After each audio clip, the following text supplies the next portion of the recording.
Hi, I'm Sarah.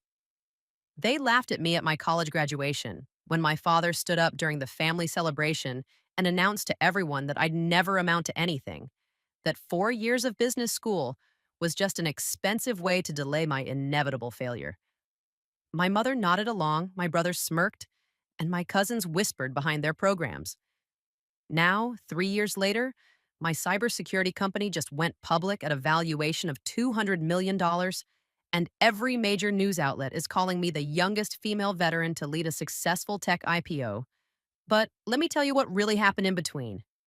I hadn't expected the sting of that graduation day to follow me for so long. May 15th, 2021, University of Colorado Boulder. I should have felt proud walking across that stage in my cap and gown, degree in hand, summa cum laude. I'd done it while juggling a part time job, while dealing with the aftermath of my deployment in Afghanistan, while fighting through panic attacks that would leave me gasping for air in library study rooms. But as I looked out into the audience from that stage, searching for my family's faces among the sea of proud parents and siblings, all I could think about was the conversation that had happened the night before. We'd been sitting in the hotel restaurant, the whole family gathered around a table that suddenly felt too small.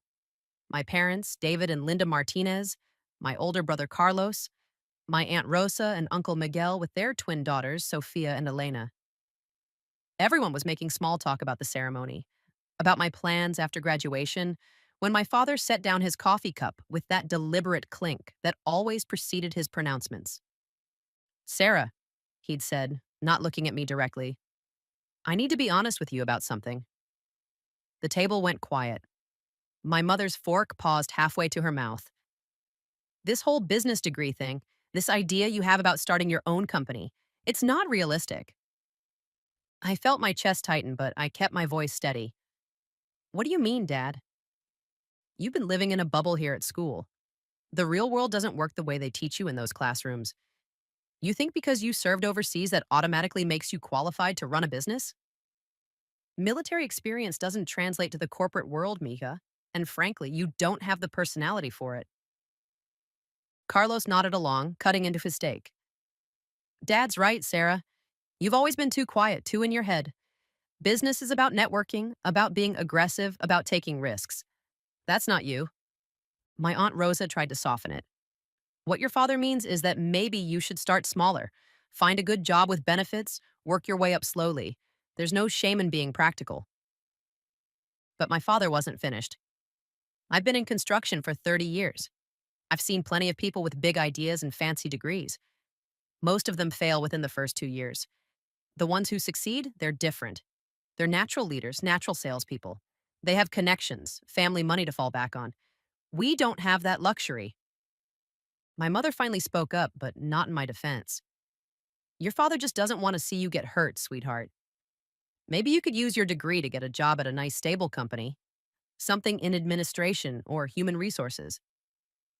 I looked around the table at these people who were supposed to believe in me, supposed to support my dreams, and realized that not one of them saw me the way I saw myself.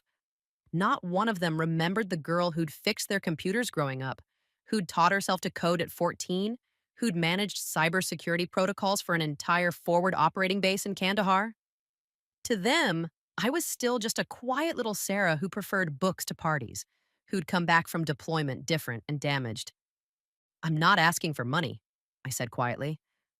I'm not asking you to invest in anything. I'm just asking for you to believe that maybe I know something about what I'm capable of. My father leaned back in his chair, that familiar look of patient condescension crossing his face. Sarah, believing in yourself is one thing. Delusion is another. I love you, but I'm not going to lie to you and tell you that you're going to be the next Steve Jobs. You're a smart girl, but smart girls don't always make successful entrepreneurs. The conversation had shifted after that, moving on to safer topics, like Carlos's job at the insurance company and my cousin's upcoming high school graduations. But his words sat in my stomach like stones through the rest of the dinner, through the night in my hotel room, and all the way to the graduation ceremony the next morning. Standing on that stage, diploma in hand, I'd felt simultaneously proud and hollow. I'd accomplished something significant, something that had required discipline and sacrifice and intelligence. But the people who mattered most to me had already decided it didn't matter, that it was just an expensive piece of paper, leading nowhere important. After the ceremony, during the family photos and congratulations, my father had gotten louder and more expansive, perhaps loosened by the champagne my uncle had brought. We were standing near the student center, other families celebrating around us, when someone asked me about my post graduation plans. Well, I started. I'm actually working on launching a cybersecurity consulting firm. I've been developing some proprietary software that could help small and medium businesses protect themselves from. There she goes again, my father interrupted, laughing in a way that made my cheeks burn. Always with the big dreams, this one. Sarah, honey, you haven't even had a real job yet. You think you're going to start a tech company? In this economy? Other families nearby had started to notice the commotion. My father's voice carried, and he seemed to be enjoying the audience. Don't get me wrong, I'm proud of her for finishing school. But she's got these ideas about being some kind of tech mogul. Kids these days, they watch too many movies about Silicon Valley. My brother had jumped in then, seemingly unable to resist. Remember when she thought she was going to be a professional gamer when she was 16? Or when she wanted to join the debate team because she thought it would make her a better CEO someday? The military was good for her, my father continued. Gave her some discipline, some real world experience. But now she thinks that translates to running a business. Sarah, Miha, you're book smart, but business isn't about books. It's about people skills, about reading situations, about taking calculated risks. You're too careful, too analytical. You second guess yourself too much. I stood there in my graduation gown, surrounded by families celebrating their children's achievements, listening to my own father systematically dismantle my confidence in front of strangers. The worst part wasn't the public humiliation, though that stung. The worst part was the way my mother smiled and nodded along, the way my brother seemed genuinely amused by my supposed delusions of grandeur, the way my cousins looked at me with that mixture of pity and embarrassment that suggested they agreed but felt bad about it. Dad, I finally said, my voice barely above a whisper, can we maybe not do this here? He looked around as if suddenly remembering we were in public. But instead of backing down, he doubled down. I'm sorry if this is embarrassing, Sarah, but someone needs to give you a reality check. You're 26 years old. It's time to stop pretending and start thinking about your actual future. That night, alone in my apartment off campus, I sat at my desk with my laptop open, staring at the business plan I'd been working on for months. The cybersecurity software I'd been developing, the market research I'd compiled, the financial projections I'd run and rerun until I could recite them from memory. Was my father right? Was I deluding myself?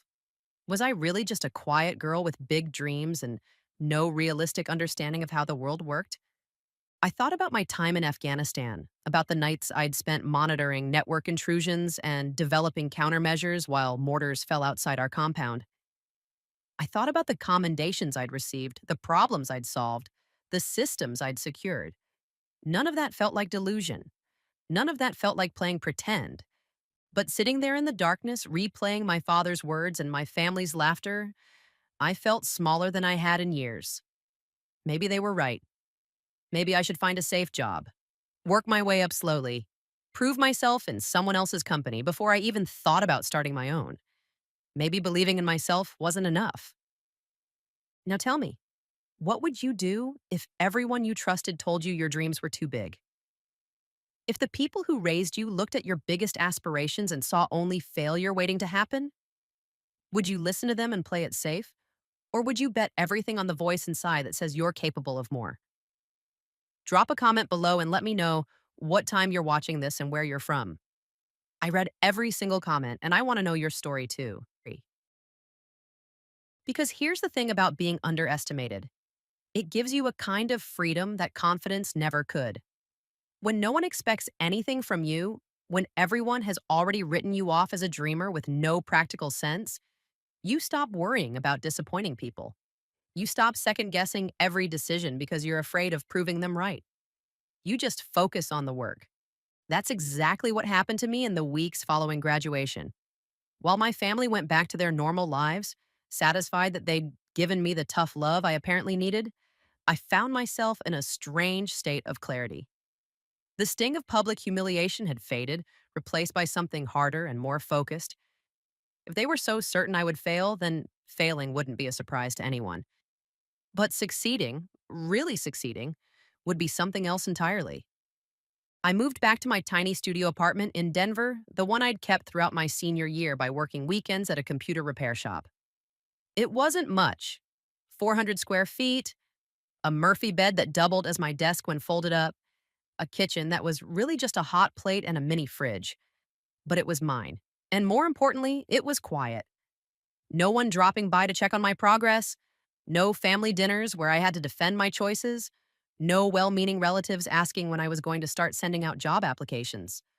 The first thing I did was take a hard look at my finances.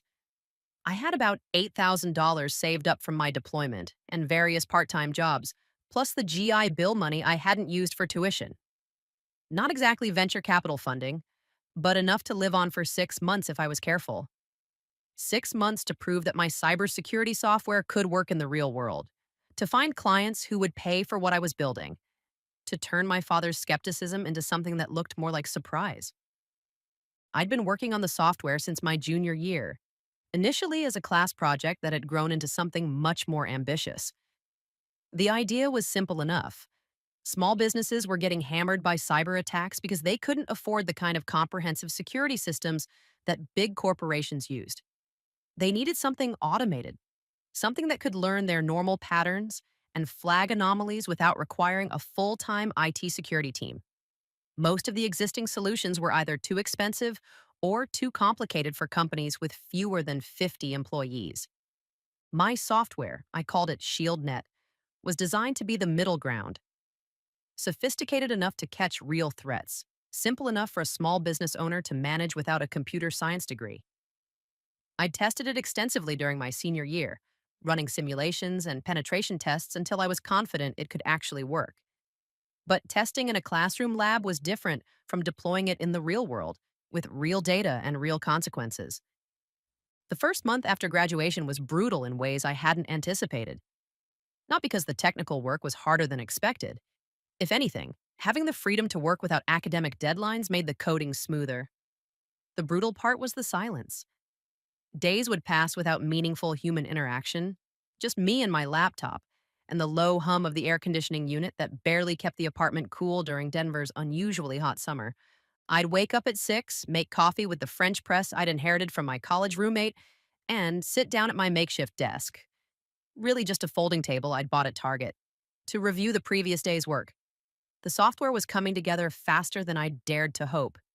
Each morning brought new features, new capabilities, small breakthroughs that felt enormous in the isolation of my studio apartment. But the loneliness was starting to get to me.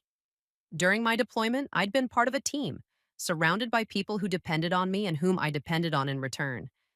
In college, even during my most antisocial study sessions, there had been the background noise of campus life, the knowledge that I could walk to the library or the student center and find people to talk to. Now there was just silence and the occasional sound of my neighbors moving around in their own small spaces. I started taking walks in the evenings, partly for exercise and partly just to be around other people, even strangers. There was a coffee shop about 6 blocks from my apartment that stayed open late, filled with other people working on laptops. And I began stopping there for dinner, usually just a sandwich and coffee, sometimes a piece of pie if I was feeling extravagant. The baristas got to know me by name, and while we never had conversations beyond ordering, there was something comforting about the routine, about being recognized somewhere. It was during one of these evening coffee shop sessions that I had my first real breakthrough. I'd been struggling with a particular piece of the software architecture, trying to figure out how to make the threat detection algorithms run efficiently on older computer systems.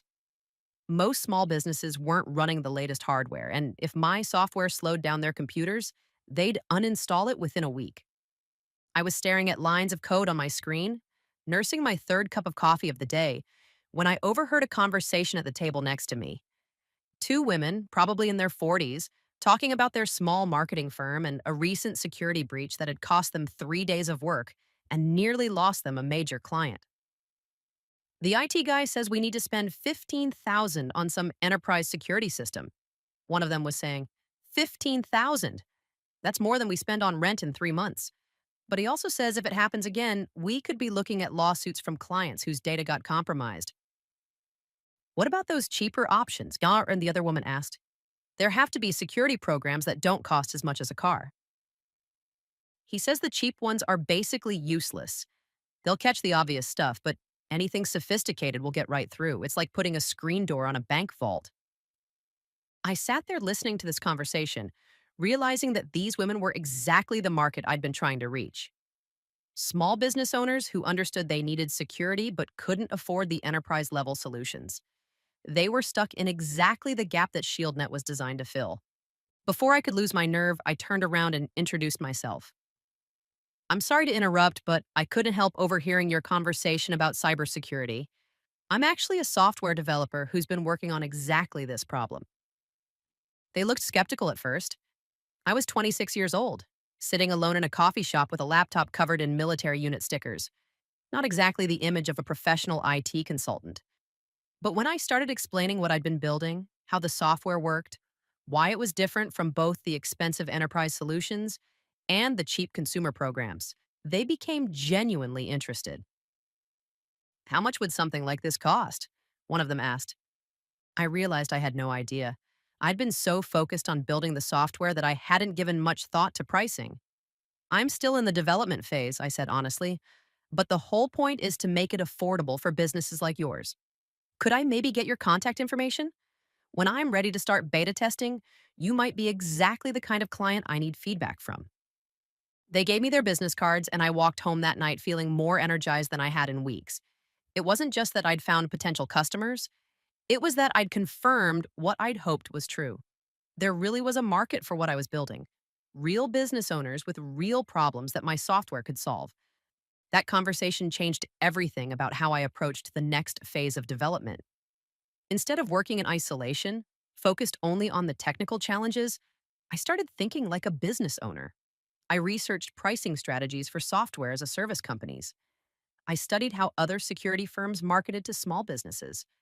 I began reaching out to local business owners, not to sell them anything, but to understand their specific needs and concerns. The more conversations I had, the more confident I became that ShieldNet could work not just as a piece of software, but as a real business.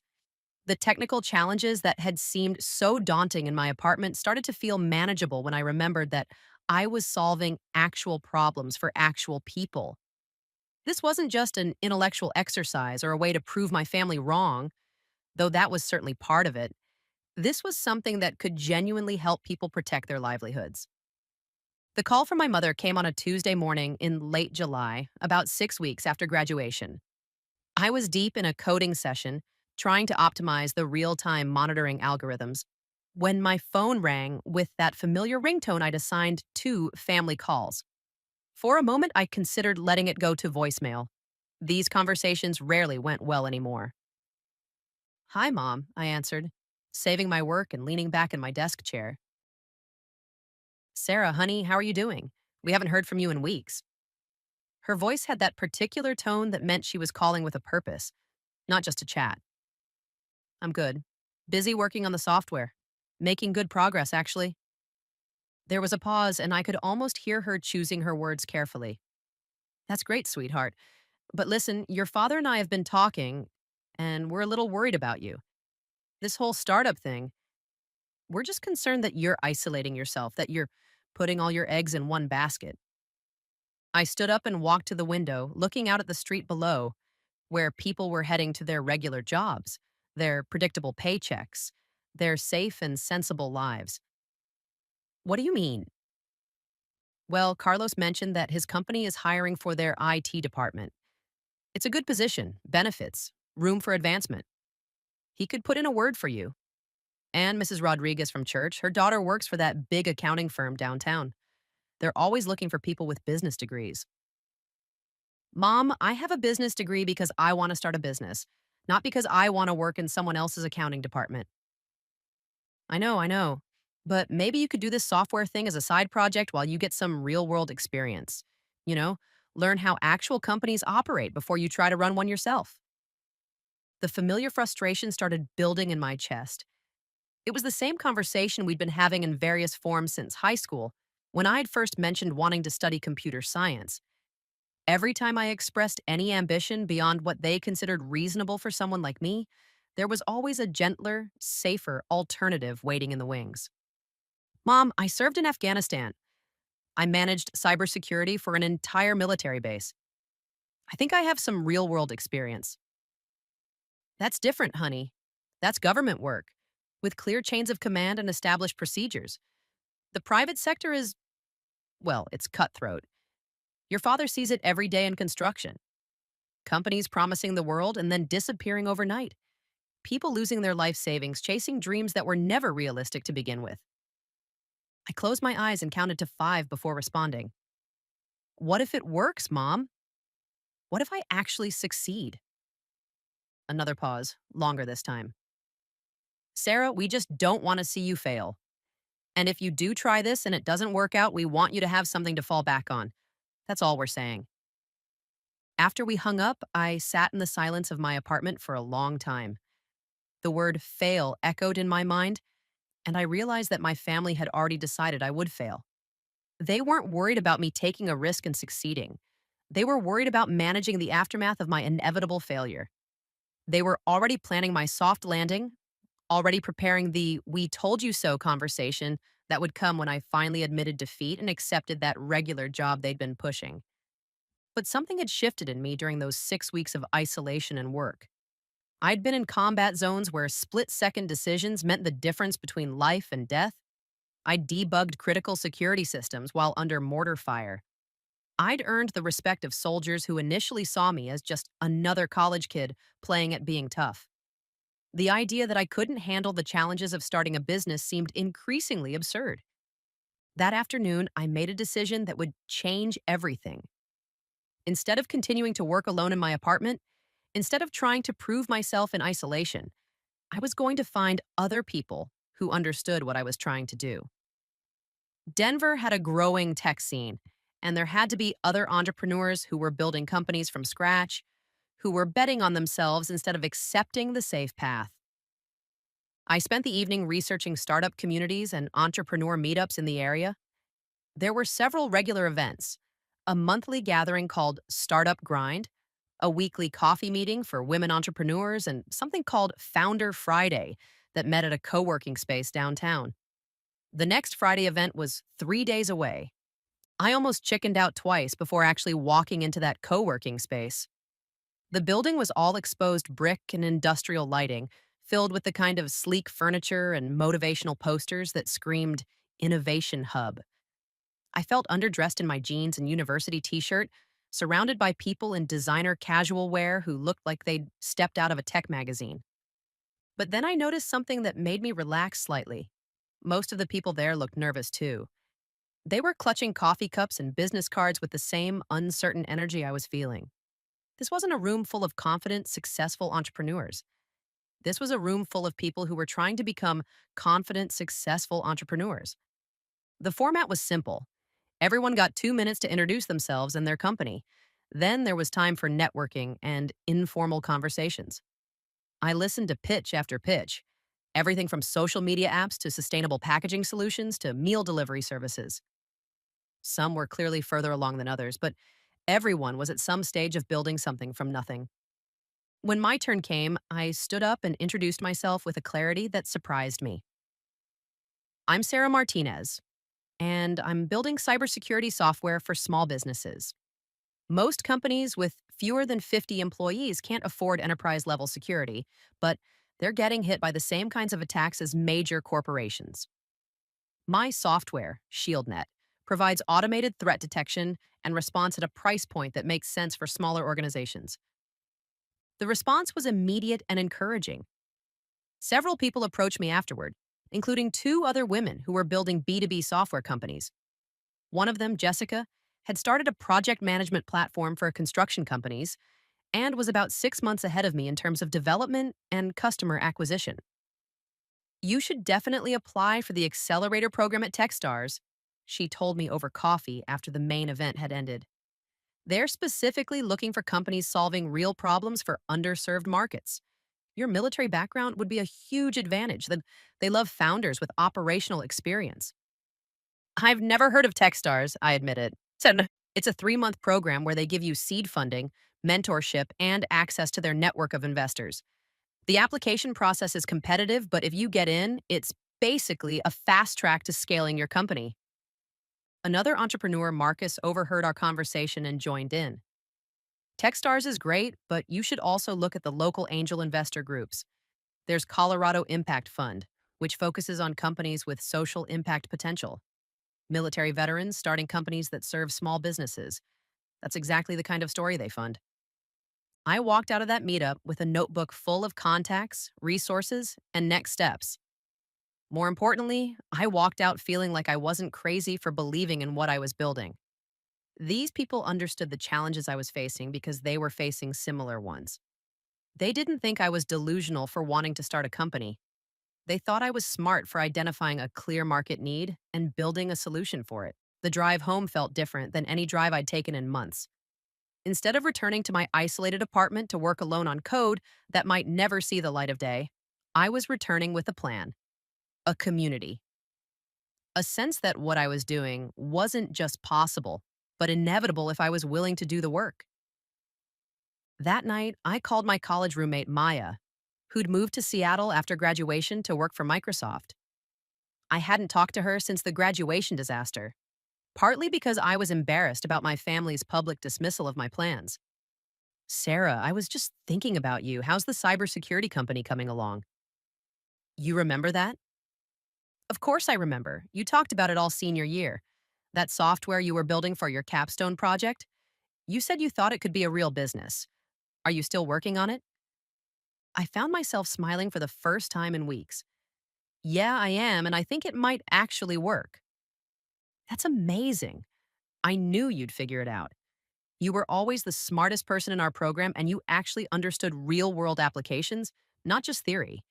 Have you started looking for investors yet? Maya's enthusiasm was infectious. And as I told her about the meetup, about Techstars, about the conversations I'd been having with potential customers, I felt something I hadn't experienced since graduation day: genuine excitement about the future. Not nervous hopefulness, but actual excitement based on evidence and progress and possibility. After we hung up, I sat down at my laptop and began researching the Techstars application process. The deadline for the next cohort was still 2 months away, which gave me time to refine the software, gather more customer feedback, and put together a compelling application. For the first time since graduation, I had a concrete timeline, specific milestones, and a clear path forward. I opened a new document and started writing what would become my first real business plan. Not the academic exercise I'd completed for my entrepreneurship class, but a practical roadmap for turning ShieldNet into a real company. As I worked late into the night, I could almost hear my father's voice echoing from graduation day, warning me about the difference between dreams and reality. The funny thing was, he'd been right about one thing. There was a difference between dreams and reality. But what he hadn't understood was that reality could be shaped by persistence, by competence, and by the willingness to bet on yourself when no one else would. The Techstars application deadline was September 15th, which gave me exactly 8 weeks to transform what was essentially a sophisticated class project into something that looked like a viable business. 8 weeks to prove that I wasn't just a dreamer with a laptop, but someone who could execute on a real market opportunity. The weight of that timeline should have been intimidating, but instead, it felt liberating. For the first time since graduation, I had a concrete goal with a definitive end date. I started by reaching out to every small business owner I'd met or heard about through my coffee shop conversations and networking events. Instead of trying to sell them anything, I focused on understanding their specific security challenges. How often did they worry about cyber attacks? What had they tried before? What was their budget for IT security? How much technical complexity could they realistically handle? The conversations were eye-opening in ways I hadn't expected. Maria Santos, who owned a small marketing agency, told me about a ransomware attack that had encrypted all their client files the previous year. They'd paid the ransom, $3,000 they couldn't afford, and still lost 2 weeks of work because the decryption didn't work properly. We tried one of those antivirus programs after that, she said, but it kept flagging our design software as suspicious and slowing down our computers. We ended up uninstalling it within a month. David Kim, who ran an accounting firm with 12 employees, described a more subtle but equally damaging attack. Someone got into our email system and started intercepting communications with clients. We didn't realize it for 3 weeks. And by then, they'd gathered enough information to impersonate us in requests for sensitive financial data. We didn't lose any money directly, but we lost two major clients who decided they couldn't trust our security anymore. Each conversation reinforced what I'd suspected from my initial research. Small businesses were caught in an impossible situation. They couldn't afford enterprise level security solutions, but they also couldn't afford the consequences of inadequate protection. The existing options were either too expensive, too complicated, or too simplistic to be effective. Armed with this market validation, I began refining ShieldNet based on the specific problems I was hearing about. Instead of trying to build a comprehensive security suite that did everything, I focused on the three most common vulnerabilities: email based attacks, malware infiltration, and unauthorized network access. The software needed to be sophisticated enough to catch real threats, but simple enough that someone like Maria or David could install it, configure it, and forget about it. The technical challenges were significant but solvable. The harder part was everything else: pricing strategy, customer acquisition, support infrastructure, legal considerations. I spent hours researching how other B2B software companies structured their operations, reading everything from academic papers on subscription pricing models to blog posts from successful entrepreneurs about their early mistakes. One evening in mid August, while I was working late at the coffee shop that had become my unofficial second office, I struck up a conversation with another regular customer.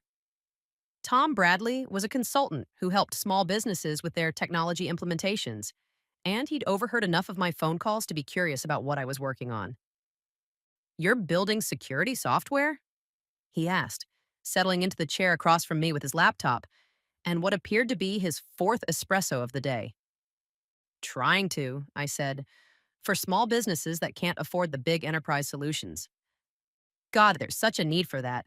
I spend half my time trying to convince clients that they need better security, and the other half explaining why all the options suck." He leaned forward, genuinely interested. "What makes yours different?" I walked him through the core functionality, explaining how the machine learning algorithms could adapt to each business's normal patterns and flag anomalies without generating constant false alarms. Tom asked smart questions about implementation timelines, about integration with existing systems, about ongoing maintenance requirements. "This could actually work," he said finally. "The market timing is perfect. Small businesses are finally understanding that they're targets, but nothing exists that's actually designed for them. Everything is either dumbed down consumer software or enterprise solutions that require a full IT department to manage. Would you be interested in beta testing it with some of your clients?" "Absolutely. In fact, I have 3 clients right now who are actively looking for better security solutions. If you're ready to start testing with real businesses, I could probably get you pilot programs with all 3. I felt my heart rate spike. This was exactly what I needed: real customers with real data and real consequences if something went wrong. It was also terrifying. Up until that point, ShieldNet had existed in the controlled environment of my apartment and simulated test scenarios. Deploying it in actual business environments was a completely different level of responsibility. "What would that look like?" I asked, trying to keep my voice steady. "Start with just one. Maybe Elena Rodriguez's insurance office. She's got about 8 employees, pretty standard small business IT setup, and she's been asking me for months about better security options. If your software works there, we can expand to the others." We spent the next hour discussing implementation details, support requirements, and success metrics.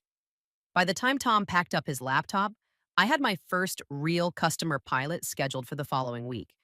It felt like stepping off a cliff, but in the best possible way. The pilot deployment with Rodriguez Insurance was both more challenging and more successful than I'd anticipated.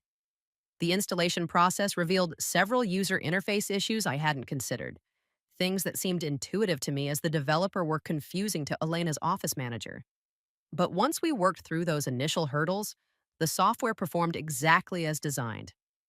Within the first week, ShieldNet had flagged and blocked 3 separate phishing attempts and quarantined 2 suspicious email attachments that turned out to be malware. Elena was thrilled. I can't believe how much quieter my mind is now, she told me during our follow up call. I used to lie awake worrying about what might be happening to our systems overnight. Now I know I'll get an alert if anything unusual happens, but I'm not getting bombarded with false alarms about normal business activities. More importantly, from a business perspective, Elena was willing to pay for the software. When I nervously brought up pricing, I'd settled on $99 per month for businesses with up to 10 employees. She didn't hesitate. That's less than we spend on office coffee. If this prevents even one security incident, it'll pay for itself hundreds of times over.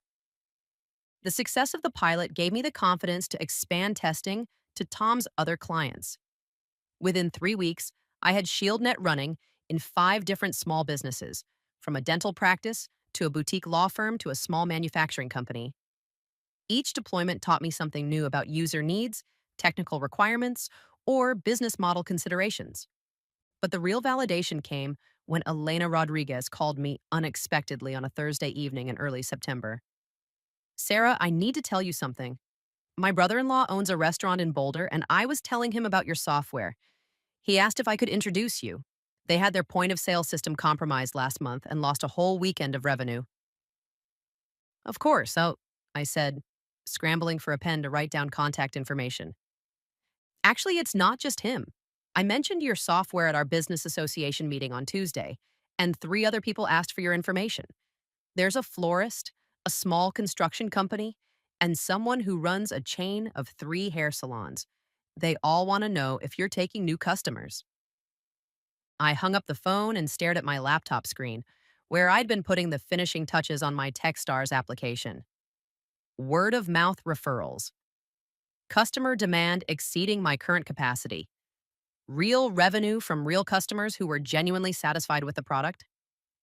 These weren't just good signs. They were the exact metrics that accelerator programs and investors looked for when evaluating early stage companies. The Techstars application asked for detailed information about market validation, customer traction, and revenue projections. A month earlier, I would have had to rely mostly on theoretical analysis and optimistic projections. Now I had actual pilot customers, documented security incidents prevented, testimonials from satisfied business owners, and a growing waitlist of potential new clients. As I worked through the application over the next few days, I realized something had fundamentally changed in how I thought about what I was building. This wasn't just my personal project anymore, my way of proving my family wrong or validating my own capabilities. ShieldNet was becoming something bigger, a solution that real people needed, a business that could support employees and customers and stakeholders. The night before the application deadline, I called Maya in Seattle to get her feedback on my final submission. She read through everything carefully, asking pointed questions about my financial projections and go to market strategy.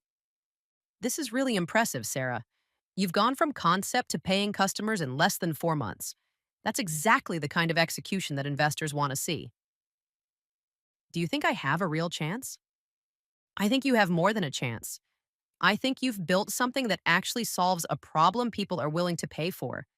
That's harder than it sounds, and you've done it while bootstrapping everything yourself. That's the kind of story that stands out in application processes. I submitted the application at 11:47 p.m., 13 minutes before the deadline. As I hit the send button, I thought about that graduation day conversation with my father, about his prediction that I'd never make it in the business world. 3 months later, I had a functioning product, paying customers, and a pipeline of interested prospects. I was about to find out if that was enough to convince one of the country's most selective startup accelerators to bet on me. Either way, I was no longer the uncertain graduate sitting in her apartment, wondering if her family might be right about her limitations. I was an entrepreneur with customers who depended on my software to protect their businesses. The transformation felt as significant as anything I'd experienced in the military. a fundamental shift in how I understood my own capabilities and potential. The Techstars interview notification came on a Wednesday morning in late September, exactly 2 weeks after I'd submitted my application. I was in the middle of a customer support call with the dental practice. Their software had flagged what turned out to be a legitimate but unusual file transfer when my phone buzzed with an email that made my hands shake. Congratulations, Sarah. We're excited to invite you to interview for Techstars Boulder. Your application demonstrates exactly the kind of market driven innovation and customer traction we look for in our portfolio companies. I finished the support call on autopilot, barely registering the dentist's thanks as he confirmed that everything was working properly. The interview was scheduled for the following Tuesday, which gave me exactly 6 days to prepare for what felt like the most important conversation of my life. But first, I had to tell someone. The isolation of the past few months had been both necessary and exhausting, and this felt too big to process alone. I called Maya first, knowing she'd understand the significance. Sarah, that's incredible.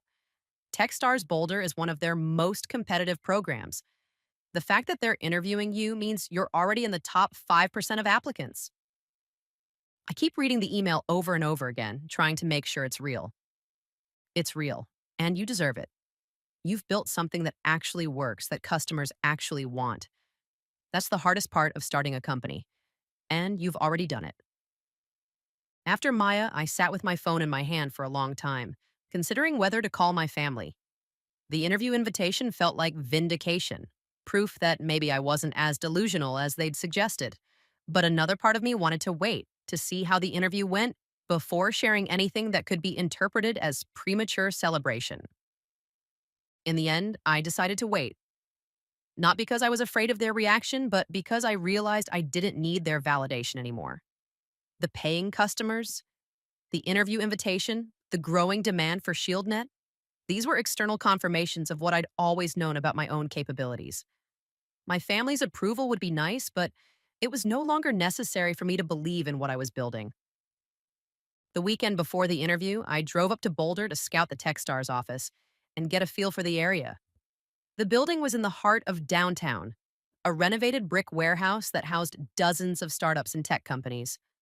I walked around the neighborhood, noting the coffee shops where I might work if I got into the program, the restaurants where I might grab lunch between mentoring sessions, the general energy of a place where ambitious people were building companies from scratch. Saturday evening, I checked into a small hotel near the campus and spent the night rehearsing my pitch. The interview format was straightforward: 15 minutes to present my company, followed by 30 minutes of questions from a panel of investors, successful entrepreneurs, and Techstars staff. I'd practiced the presentation dozens of times, but this felt different. This was my one chance to convince some of the smartest people in the startup world that ShieldNet deserved their investment and support. Sunday morning, I woke up early and went for a run through Boulder's trails, trying to burn off nervous energy and clear my head. The October air was crisp and clean, with the kind of clarity that made everything seem possible. As I ran, I thought about the journey that had brought me to this point. From my father's dismissive comments at graduation to that first coffee shop conversation, to the customers who now depended on my software to protect their businesses. The interview was scheduled for 2 p.m. on Tuesday.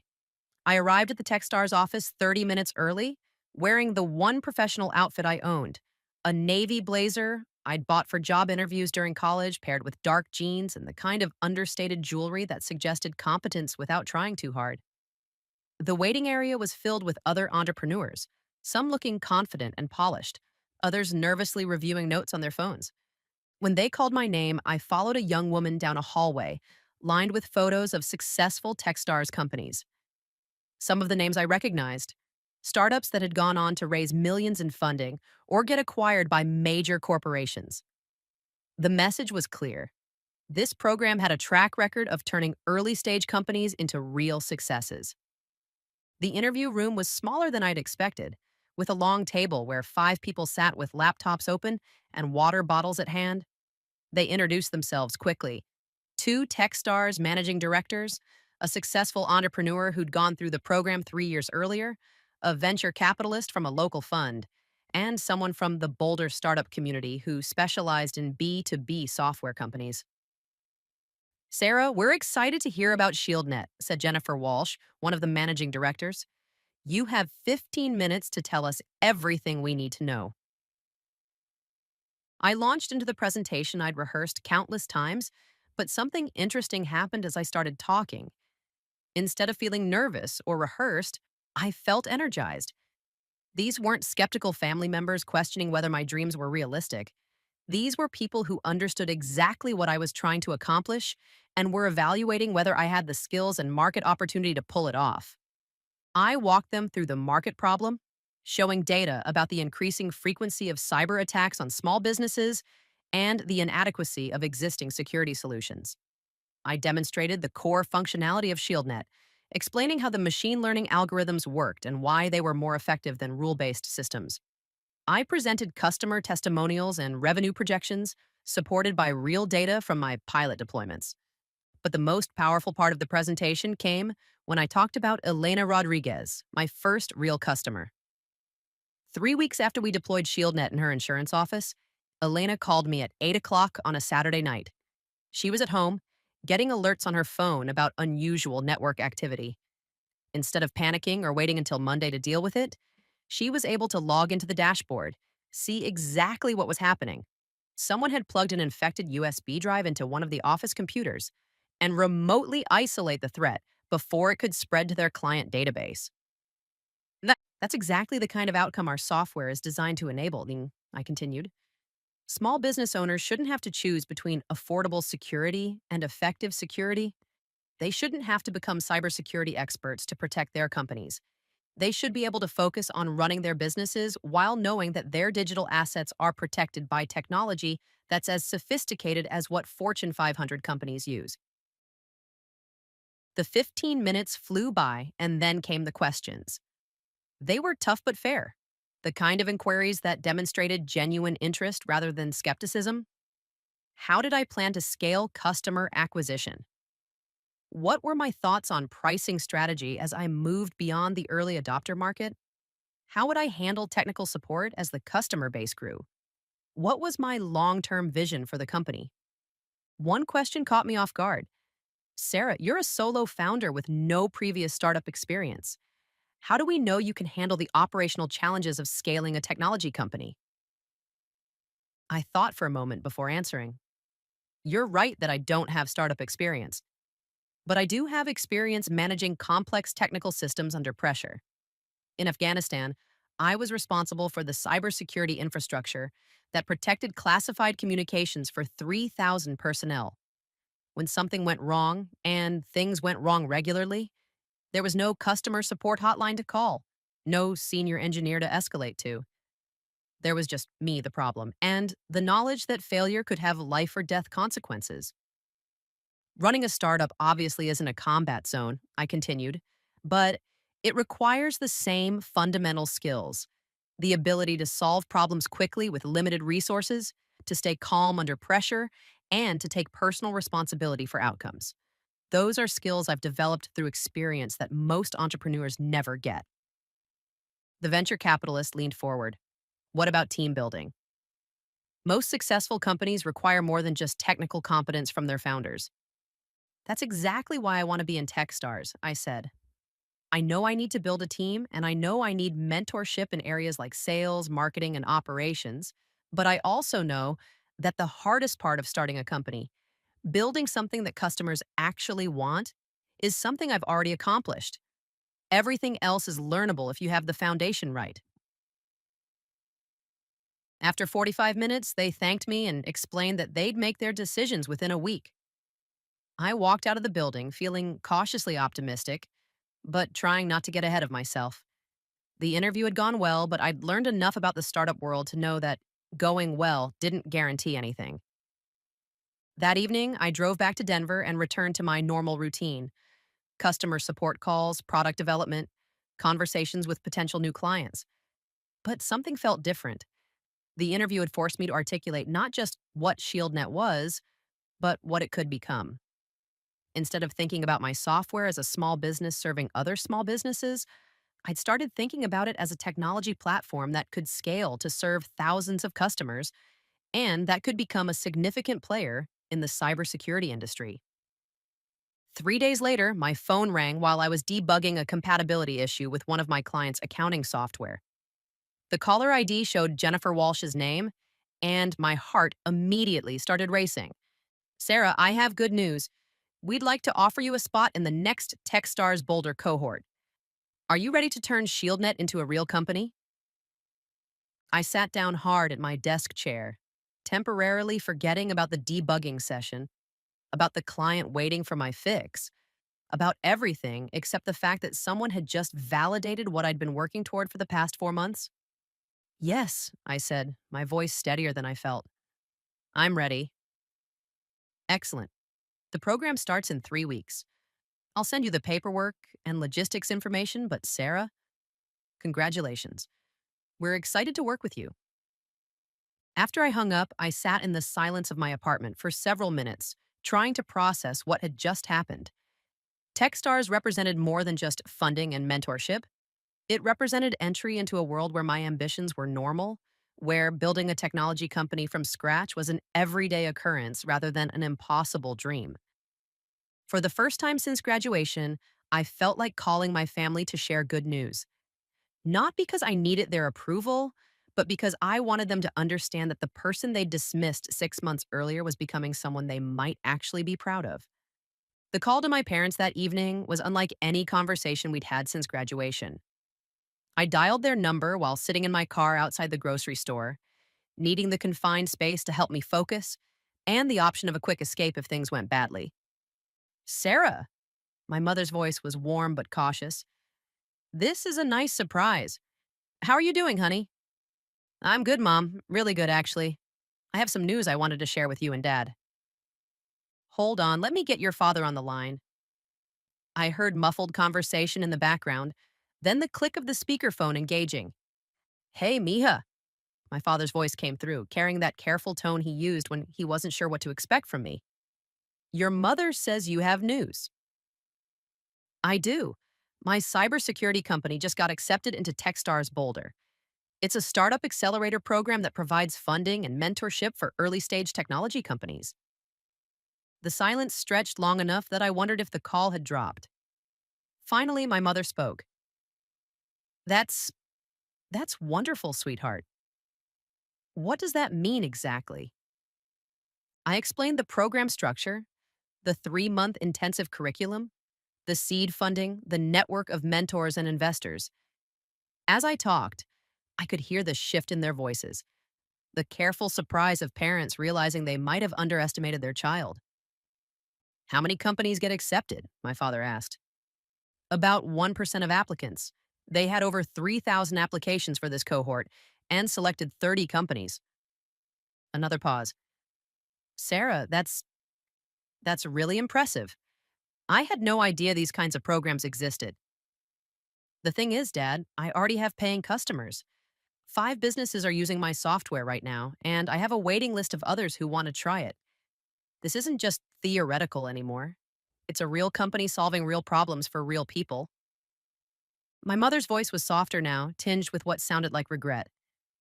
Honey, we owe you an apology.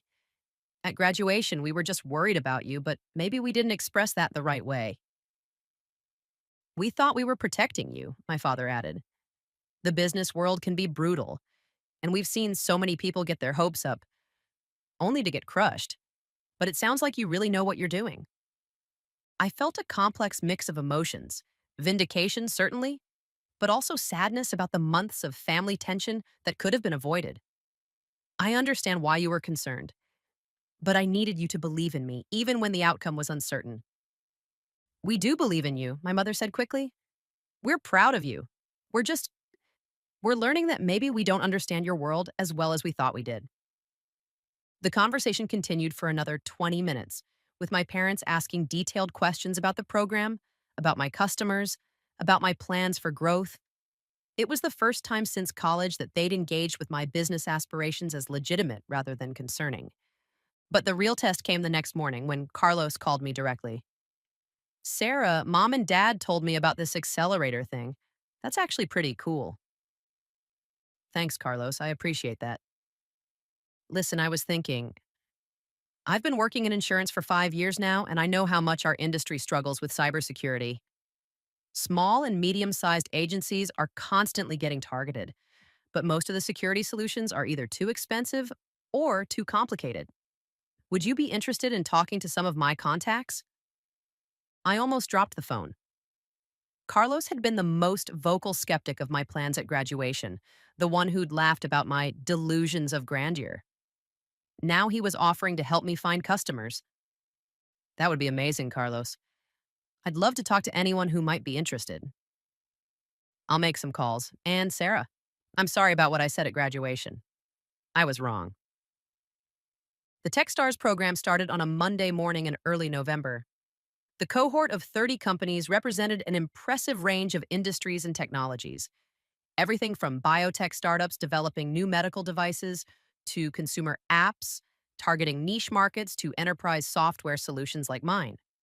What united us was a combination of early traction, ambitious goals, and the kind of entrepreneurial drive that most people considered either inspiring or slightly insane.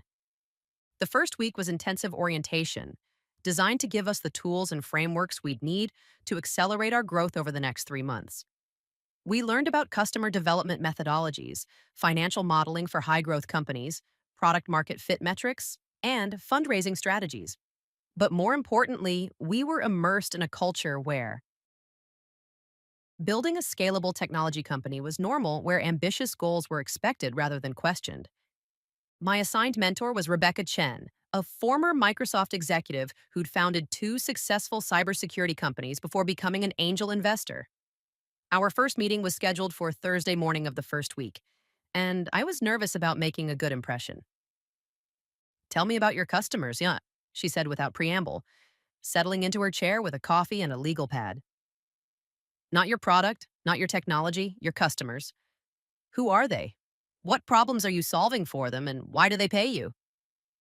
I walked her through my customer base, from Elena Rodriguez's insurance office to the dental practice to the small manufacturing company. Rebecca took detailed notes, asking follow up questions about customer acquisition costs, retention rates, and expansion opportunities. You have something that most early stage companies struggle with, she said finally. Clear product market fit with quantifiable business impact.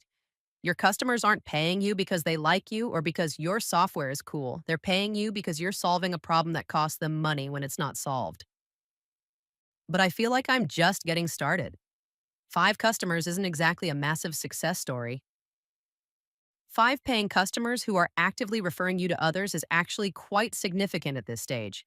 The question is whether you can systematize and scale what you've been doing intuitively. She flipped to a fresh page in her legal pad. Let's talk about your customer acquisition strategy. Right now, how do people find out about ShieldNet? I realized I didn't really have a strategy. Everything had been word of mouth referrals and chance encounters. Rebecca helped me understand that this organic growth was actually a strength, not a weakness, because it indicated strong customer satisfaction. But to scale beyond boutique consulting, I needed to develop predictable channels for finding and converting prospects. Over the next several weeks, Rebecca introduced me to concepts I'd never encountered in business school: customer lifetime value calculations, sales funnel optimization, competitive positioning frameworks, go to market strategies for B2B software companies.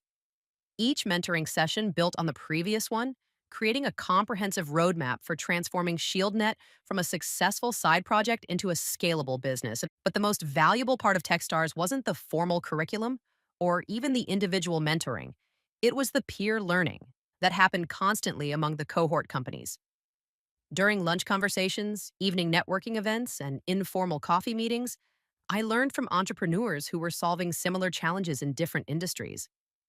Marcus Thompson, who was building project management software for construction companies, had developed an elegant solution for the pricing challenge I'd been wrestling with. Instead of charging a flat monthly fee, he used a tiered model based on the number of projects managed, which allowed small companies to start cheaply and scale their investment as they grew. Jennifer Park, whose company provided inventory management tools for restaurants, had cracked the customer support challenge by building extensive self service resources and training materials. Her customers could solve 90% of their issues without ever talking to a human, which kept her support costs manageable while maintaining high satisfaction scores. These conversations were invaluable because they came from people who understood the specific challenges of building B2B software companies. Unlike the generic business advice I'd found in books and online articles, these were practical solutions developed by entrepreneurs who were actually implementing them in real businesses. 6 weeks into the program, Rebecca suggested it was time to start thinking seriously about raising venture capital. You've proven that the business model works at small scale, she said. Now you need the resources to scale customer acquisition, build out your technical team, and expand your product capabilities. The idea of raising money from professional investors felt both exciting and terrifying. On one hand, it represented validation that ShieldNet could become something significant. On the other hand, it meant taking on obligations to people who would expect rapid growth and substantial returns on their investment. What if I'm not ready? I asked. What if I raise money and then can't deliver the growth that investors expect? Rebecca smiled. Sarah, 6 months ago, you were working alone in your apartment with an idea and some code. Today, you have paying customers, proven demand, and a clear path to scale. You're more ready than most entrepreneurs who raise seed funding. The question isn't whether you're ready, it's whether you're ready to think bigger than you've been thinking. That conversation marked another turning point in how I understood what I was building. For months, I'd been focused on proving that ShieldNet could work, that I could build a sustainable small business around cybersecurity software. Now I was being challenged to think about whether it could become something much larger. A platform that could protect thousands of businesses, a company that could employ dozens of people, a market defining solution that could reshape how small businesses approach cybersecurity. The shift in mindset was both exhilarating and sobering. If I was going to play at that level, I needed to develop capabilities I didn't yet have in sales, marketing, team building, strategic planning. But for the first time since graduation, those challenges felt exciting rather than intimidating. I had proof that I could execute on complex technical and business problems. Everything else was just a matter of learning and growing into the role. The investor presentation was scheduled for the second week of December, exactly 7 weeks into the Techstars program. Demo Day, as they called it, would put all 30 companies in front of an audience of over 200 investors, successful entrepreneurs, and media representatives. Each company got exactly 4 minutes to pitch their business, followed by networking sessions where investors could dive deeper into opportunities that caught their attention. I'd been rehearsing my pitch obsessively, working with Rebecca and the Techstars presentation coaches to distill everything about ShieldNet into a compelling narrative that could be delivered in under 4 minutes. The challenge wasn't just explaining what the software did, it was making investors understand the market opportunity and why ShieldNet was uniquely positioned to capture it. But 3 days before demo day, something happened that threatened to derail everything I'd been working toward. I was in the Techstars office, putting final touches on my slide deck, when my phone rang with an unknown Colorado number. Is this Sarah Martinez from ShieldNet? Yes, this is Sarah. This is Detective Amanda Walsh with the Denver Police Department's Cybercrime Unit. We're investigating a data breach at Pinnacle Construction, and we understand your company provided cybersecurity services to them. My stomach dropped. Pinnacle Construction was one of my newer clients, a small company that specialized in residential remodeling. I'd deployed ShieldNet in their systems just 3 weeks earlier, and everything had been running smoothly according to their IT manager. What kind of breach? I asked, trying to keep my voice professional while my mind raced through the implications. Someone gained unauthorized access to their customer database and employee payroll information. We're trying to understand how it happened and whether your security software was functioning properly when the incident occurred. I felt like the floor had shifted underneath me. A security breach at one of my clients wasn't just a technical problem, it was an existential threat to everything I'd been building. If ShieldNet had failed to prevent a major attack, my credibility would be destroyed. Worse, if I'd somehow created a vulnerability that enabled the breach, I could face legal liability that would bankrupt both me personally and the company. Detective Walsh, I need to access our monitoring systems and review the logs from Pinnacle's network. Can you give me any details about when the breach occurred or how it was discovered? The attack happened sometime between last Friday evening and Monday morning. Pinnacle's owner noticed unusual charges on the company credit card and started investigating. That's when they discovered that their customer database had been accessed and copied. I was already pulling up Pinnacle's monitoring dashboard on my laptop. The weekend in question had been quiet according to our automated systems. No alerts, no flagged activities, no indication that anything unusual had occurred. But as I dug deeper into the logs, I started to see a pattern that made my blood run cold. The attack had been sophisticated, using legitimate administrative credentials to access the database during normal business hours on Friday afternoon. But the credentials belonged to Jake Morrison, Pinnacle's IT manager, who I knew had been out of town that entire week for his daughter's wedding. Detective Walsh, I think I know what happened. Someone gained access to legitimate employee credentials and used them to access the database during normal business hours. Our software detected the access, but because it appeared to be a routine database query using valid credentials during normal working hours, it didn't trigger any alerts. So your software didn't work? Our software worked exactly as designed, but the attack was designed to exploit that functionality. It's like someone used a stolen key to enter a building. The security system doesn't alert because the entry appears legitimate. I spent the next 4 hours on a conference call with Detective Walsh, Pinnacle's owner, their IT manager, and a cybersecurity consultant the police had brought in to investigate the incident. As we pieced together what had happened, the picture became clearer and more concerning.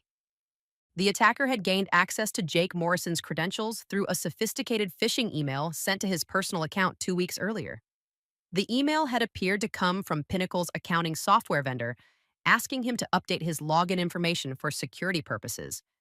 Jake had entered his credentials on what looked like a legitimate website, unknowingly giving the attacker everything they needed to access Pinnacle's systems. Once inside the network, the attacker had spent several days conducting reconnaissance, learning the normal patterns of database access and file transfers.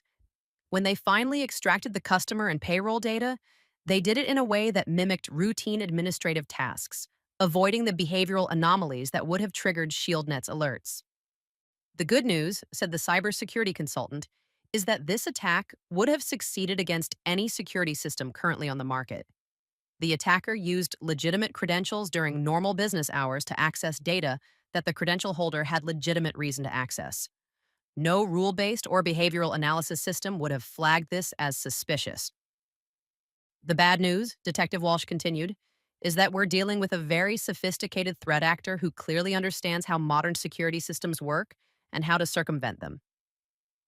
After the call ended, I sat in the Techstars office staring at my laptop screen, trying to process what this meant for ShieldNet and for my upcoming Demo Day presentation.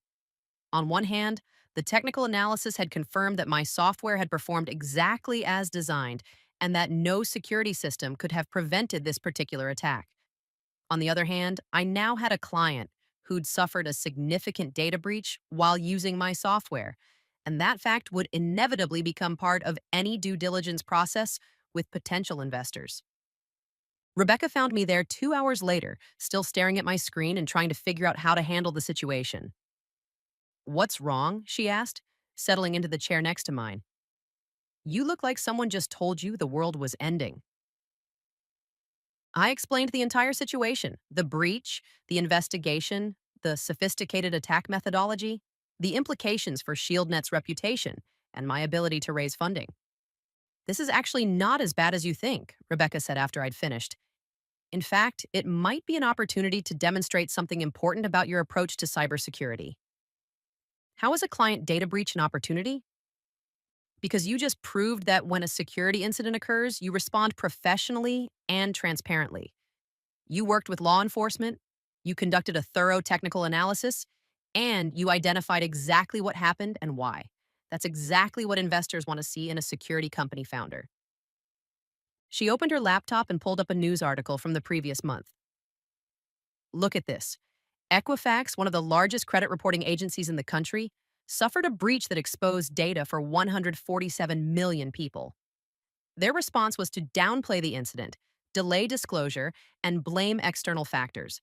That's what destroys companies and careers. But investors are going to hear that one of my clients got breached and assume my software doesn't work. Smart investors are going to hear that you responded to a sophisticated attack with technical competence and professional integrity. They're going to understand that no security system is perfect, but the quality of a security company is measured by how they handle incidents when they occur. Rebecca helped me develop a strategy for addressing the Pinnacle incident in my demo day presentation. Instead of hiding from it or hoping it wouldn't come up, we decided to lead with it as an example of the sophisticated threats that small businesses faced and how ShieldNet helped them respond effectively when attacks occurred. The reality is that cybersecurity isn't about preventing every possible attack, I said during one of our practice sessions. It's about detecting threats quickly, responding effectively, and minimizing damage when incidents occur. The Pinnacle case demonstrates all three of those capabilities. The approach felt risky, but it also felt honest. I'd learned enough about the cybersecurity industry to know that every company in the space dealt with incidents and failures. The companies that succeeded were the ones that learned from these experiences and used them to improve their capabilities. 2 days before demo day, I got a call from Jake Morrison at Pinnacle Construction. Sarah, I wanted to call and thank you for how you handled this whole situation. I know it wasn't your fault. I'm the one who fell for that phishing email. But the way you worked with the police and helped us understand what happened, that was above and beyond what I expected. I appreciate that, Jake. How are you guys recovering from the incident? Actually, better than I thought we would. Because your software had been logging everything, we were able to prove to our insurance company exactly what data was accessed and when. That made the claims process much smoother. And because you helped us identify the attack vector, we've been able to implement additional training and procedures to prevent similar incidents. Are you planning to continue using ShieldNet? Absolutely. If anything, this incident proved to me that we need this kind of monitoring and response capability. The attacker was sophisticated, but your software gave us the visibility we needed to understand what happened and respond appropriately. After that conversation, I felt a shift in how I understood the Pinnacle incident. Instead of seeing it as a failure of my software, I began to see it as validation of my broader approach to cybersecurity. ShieldNet hadn't prevented the attack, but it had enabled a rapid, informed response that minimized damage and facilitated recovery. That realization changed how I prepared for demo day. Instead of feeling defensive about the incident, I felt confident that it demonstrated something important about my understanding of real-world cybersecurity challenges.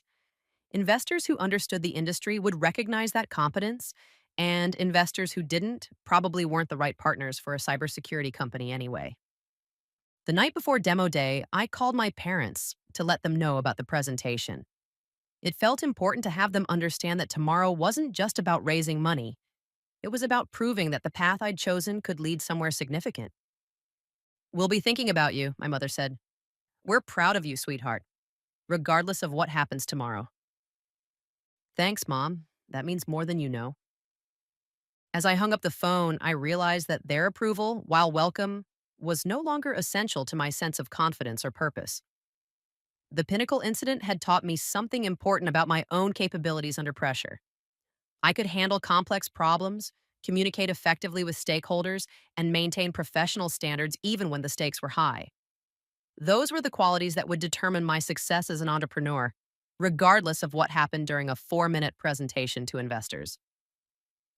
Demo day arrived with the kind of crisp December morning that made Boulder feel like the center of the universe.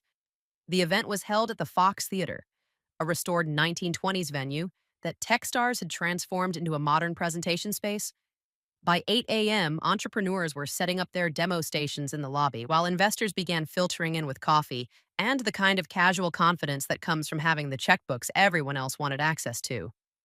I'd arrived early to run through my presentation one final time on the actual stage.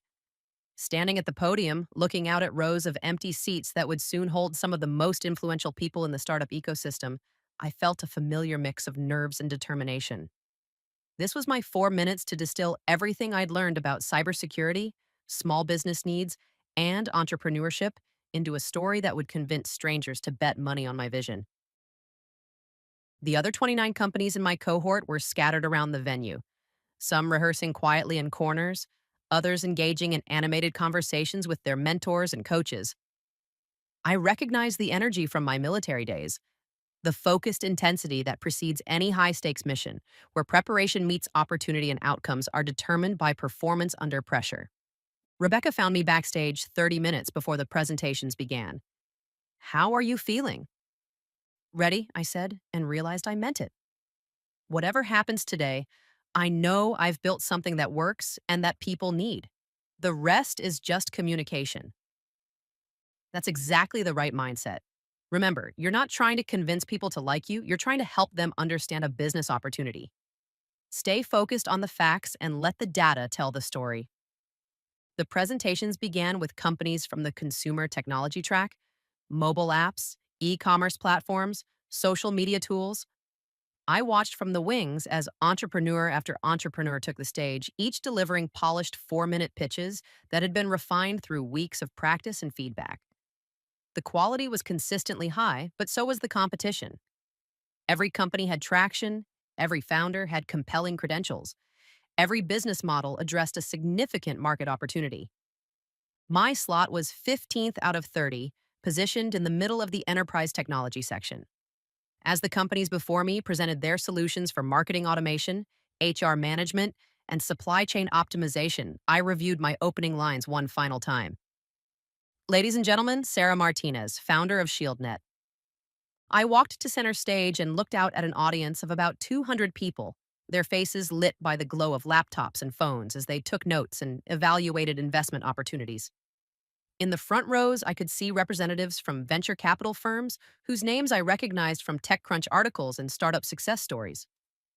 3 weeks ago, one of my clients suffered a sophisticated cyber attack that compromised their customer database and employee payroll information.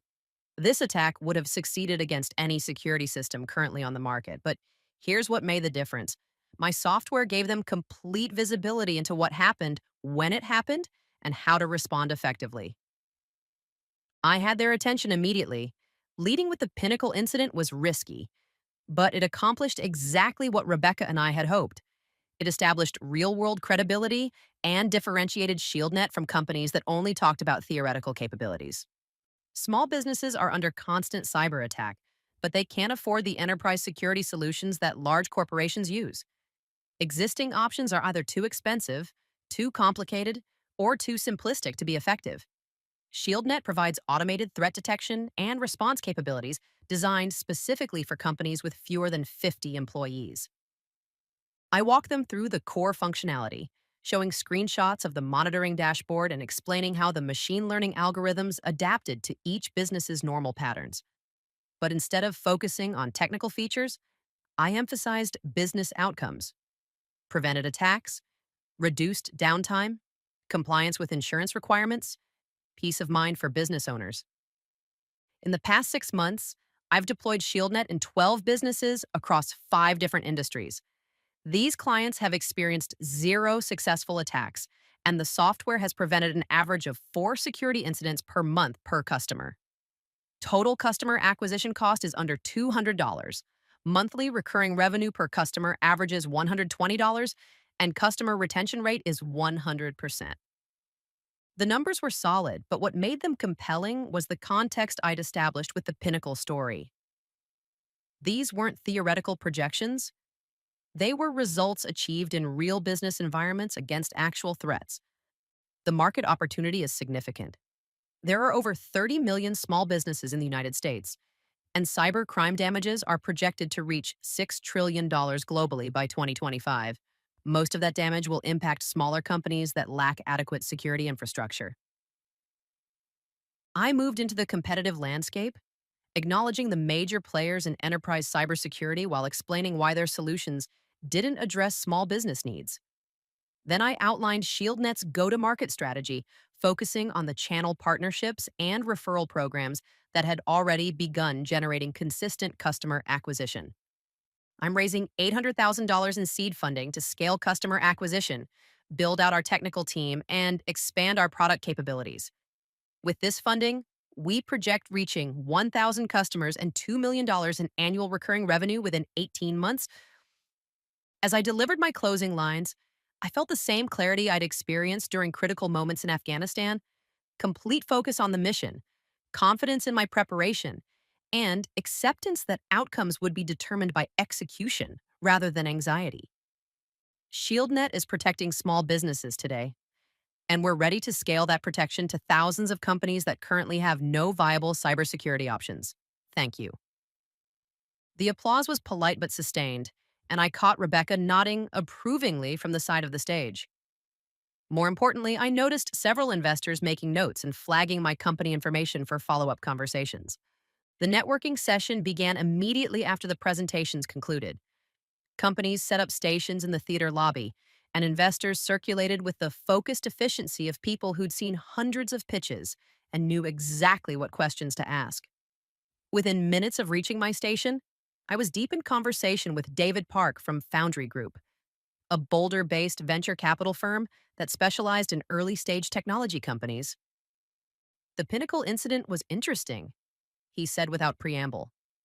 Most founders would have tried to hide something like that. Why did you lead with it? Because it demonstrates something important about cybersecurity that most people don't understand.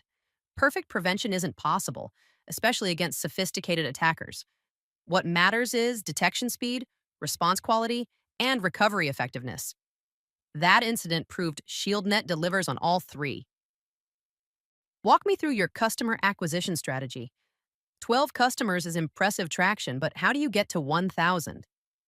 I explained the referral programs I developed with business consultants like Tom Bradley, the partnerships I was building with insurance companies and accounting firms, and the content marketing strategy I planned to implement with additional funding. What about technical scalability? Can your current architecture handle 100 times more customers? The core platform was designed for scale from day one. I learned that lesson in the military. You always build systems assuming they'll need to handle more load than you initially expect. Our current infrastructure can support several hundred customers without modification, and we have a clear roadmap for scaling to thousands. The conversation continued for 20 minutes, covering everything from competitive threats to hiring plans to long-term strategic vision. David asked tough questions, but they were the questions of someone evaluating an investment opportunity rather than looking for reasons to dismiss it. Similar conversations played out throughout the afternoon. Sarah Kim from Access Venture Partners wanted to understand the regulatory landscape for cybersecurity software. Michael Torres from Colorado Impact Fund was interested in the social impact potential of making cybersecurity accessible to underserved businesses. Jennifer Walsh from Techstars Ventures focused on the team building challenges I'd face as the company scaled. By the end of the day, I'd had substantive conversations with 8 different investors and collected business cards from a dozen others who wanted to continue discussions over the following weeks. 3 firms explicitly mentioned their interest in leading a seed round, and 2 others asked for detailed financial projections and customer references. But the conversation that surprised me most came from an unexpected source.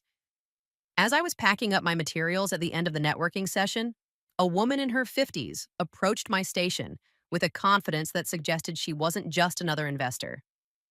Sarah Martinez? I'm Linda Chen, CTO at Palantir. I was in the audience today, and I wanted to tell you that your presentation was the most realistic discussion of cybersecurity challenges I've heard from an early stage company. Thank you. That means a lot coming from someone with your background. I'm not here as an investor, but I wanted to mention that Palantir is always looking for strategic partnerships with companies that understand the real world application of security technology. If you're interested in exploring enterprise opportunities as you scale, I'd love to continue this conversation. I walked out of the Fox Theater that evening with my head spinning from the sheer volume of opportunities that had emerged from 4 minutes on stage. The funding conversations were encouraging, but the strategic partnership discussion with Palantir represented something I hadn't even considered: the possibility that ShieldNet could become a platform for serving enterprise customers as well as small businesses. That night, I called Maya to debrief on the day's events. It sounds like you absolutely nailed it, she said after I'd walked through the key conversations. Multiple interested investors, potential strategic partnerships, validation from industry leaders. Like, hey, that's exactly what you want from a demo day. I keep waiting for the other shoe to drop, for someone to point out some obvious flaw in my business model that I've been too naive to see. Sarah, you've been building and testing this business for 8 months. You have paying customers, proven demand, and clear differentiation from competitors. The only thing that's changed is that now other people can see what you've been building. That's not naivety, that's competence. As I prepared for bed that night, I thought about the journey from my father's dismissive comments at graduation to standing on a stage in front of 200 investors, presenting a company that was generating real revenue and solving real problems. The distance between those two moments felt enormous, but it had been covered one decision at a time. The decision to ignore the skeptics, the decision to focus on customer needs, the decision to bet on my own capabilities when no one else would. Tomorrow would bring follow up meetings, due diligence requests, and term sheet negotiations. But tonight, I allowed myself to feel proud of what I'd accomplished and excited about what came next. The first term sheet arrived 2 days after demo day, delivered via email at 6:47 a.m. while I was drinking coffee and reviewing customer support tickets. David Park from Foundry Group was offering $750,000 for 18% of the company, valuing ShieldNet at just over $4 million. The email was professional and straightforward, but seeing those numbers attached to something I'd built in my apartment felt surreal.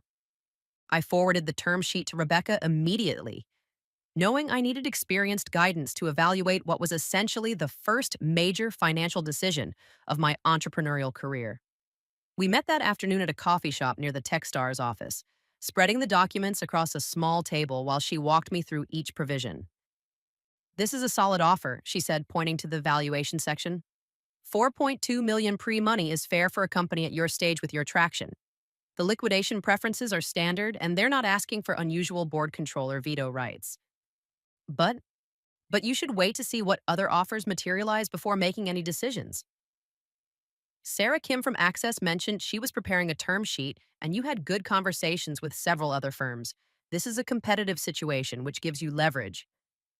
That leverage became apparent over the next week as two additional term sheets arrived.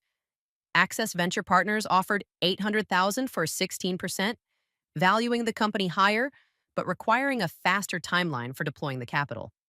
Colorado Impact Fund proposed $600,000 for 15%, with additional milestone-based funding available if we hit specific growth targets. Each offer represented a different philosophy about company building and investor relations. Foundry Group brought deep technical expertise and a network of enterprise software contacts. Access Venture Partners had relationships with major cybersecurity companies and experience scaling B2B software startups. Colorado Impact Fund focused on social impact investing and could help position ShieldNet as a solution for underserved communities. The decision felt overwhelming until I remembered something Rebecca had told me during our first mentoring session. The best investors are the ones who understand your market and can accelerate your growth, not just the ones offering the highest valuation. I spent the weekend researching each firm's portfolio companies, reading interviews with their founders, and trying to understand which partnership would be most valuable for ShieldNet's long-term success. By Sunday evening, I'd narrowed my preference to Foundry Group, not because their offer was the most attractive financially, but because their expertise in enterprise software and their portfolio of successful cybersecurity investments aligned perfectly with where I wanted to take the company. The negotiation process took another 2 weeks, with lawyers reviewing contract language and investors conducting due diligence on ShieldNet's technology, customers, and financial projections. I provided references for all 12 current customers, detailed technical documentation, and financial records going back to my first sale. The process was exhaustive but also validating. Every question reinforced that I'd built something substantial and well documented. The final terms were signed on January 15th, exactly 8 months after my father had declared at graduation that I'd never succeed in business. $750,000 in exchange for 18% equity, with Foundry Group taking one board seat and providing ongoing strategic support. The money would hit my bank account within a week, transforming ShieldNet from a bootstrapped side project into a venture-backed technology company. But the real celebration came 3 days later, when I received an unexpected phone call from Elena Rodriguez, my very first customer. Sarah, I hope you don't mind me calling, but I wanted to share some good news. Do you remember how I mentioned your software to my business association a few months ago? Of course. That's how I got several of my early customers. Well, I was just elected president of the Colorado Small Business Alliance. It's a statewide organization with over 3,000 members. One of my first initiatives is going to be a cybersecurity education program, and I want ShieldNet to be the recommended solution for our members. I sat down hard in my desk chair, temporarily speechless. The Colorado Small Business Alliance represented exactly the kind of systematic customer acquisition channel I'd been dreaming about. Access to thousands of potential customers who were already organized around shared business needs and challenges. Elena, that would be incredible. What would that partnership look like? We'd negotiate special pricing for our members, maybe some kind of educational program where you help them understand cybersecurity basics, and then offer ShieldNet as the preferred implementation partner. I'm thinking it could help hundreds of small businesses improve their security while also scaling your company. After we hung up, I realized that the funding, the validation, and the growth opportunities were all important. But this conversation represented something even more meaningful. Elena wasn't offering this partnership because she felt sorry for me or because she wanted to help a struggling entrepreneur. She was offering it because ShieldNet had proven valuable enough to her business that she wanted to help other business owners access the same protection. That evening, I called my parents to share the news about both the funding and the potential partnership. The conversation was completely different from any we'd had since graduation.